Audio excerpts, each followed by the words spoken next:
dernièrement, on a beaucoup développé ce qui concernait la vente globale. La vente globale, c'est quoi? C'est la découverte de l'ensemble des besoins du client avec la remise d'une proposition globale au client. Ça, c'est bien, sauf que en face, comment fait le vendeur pour traiter une opportunité? Comment est-ce qu'il fait pour penser à faire une relance dans 6 mois, etc. Soit il a la bonne vieille méthode du crayon de bois et de son calepin, soit il lui faut un outil un peu plus poussé. Autre élément important, on avait de plus en plus d'animation sur le réseau. Alors quand on parle d'animation, c'est quoi? C'est la présence sur des foires, où en fait nos agents généraux récupéraient une somme de contacts, et après la question se posait comment est-ce qu'ils font de retour à l'agence pour traiter ces contacts. Et puis on avait tout ce qui concernait l'optimisation des campagnes. On savait que ce qu'on faisait, même en termes de ciblage, n'était pas suffisamment poussé. Je vais vous prendre un cas très simple et vous allez très vite comprendre. Aujourd'hui, on raisonnait en contrat. Donc, vous avez monsieur, madame. Ils ont tous les deux un contrat auto. Donc, chacun est client. Et puis, monsieur a le contrat habitation.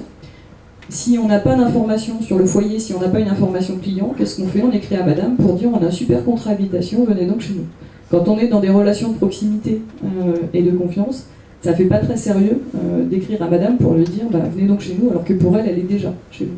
Bon, tout ça, vous me comprenez bien, ça nous a amené à choisir un outil de CRM qui était différent de l'outil qu'on avait jusqu'alors, qui était un outil de gestion de contrat. Et Sourcéo, c'est juste le petit nom qu'on lui a donné entre nous, c'est le nom du projet. Idylle a remporté le partenariat fin 2010. Donc depuis fin 2010, on travaille avec Idylle.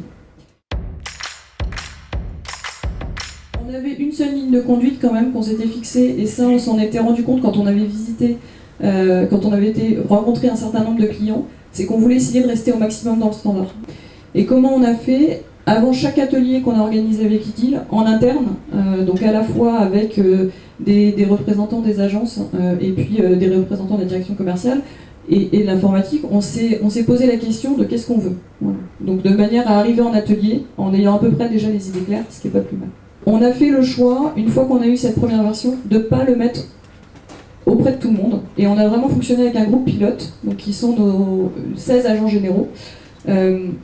Pourquoi? Parce que pour nous c'était important, ça favorisait la conduite du changement, ça nous permettait d'avoir de l'adhésion vis-à-vis des autres agents généraux, et on était un peu plus sûr d'avoir quelque chose qui était proche du métier. On a commencé en levant tous les freins dès le début de la formation, et pour qu'elles partent en formation en se disant « Ah bah finalement, je vais peut-être avoir besoin d'un outil, et peut-être que cet outil va m'aider dans mon quotidien ». Ensuite, on a la chance d'avoir des inspecteurs commerciaux dans notre réseau, donc qui accompagnent chacun à peu près une vingtaine d'agences. Eux-mêmes sont des experts aujourd'hui de l'outil CRM, et sont là au quotidien pour aider les agents sur toutes les fonctionnalités. Donc il y a vraiment un relais aussi terrain avec nos inspecteurs commerciaux. Donc en fait, on a fait le choix d'avoir un certain nombre de fiches, on en a fait une dizaine, qui sont des fiches pratiques qui parlent objet métier. C'est j'ai mon client en face, comment est-ce que je fais pour...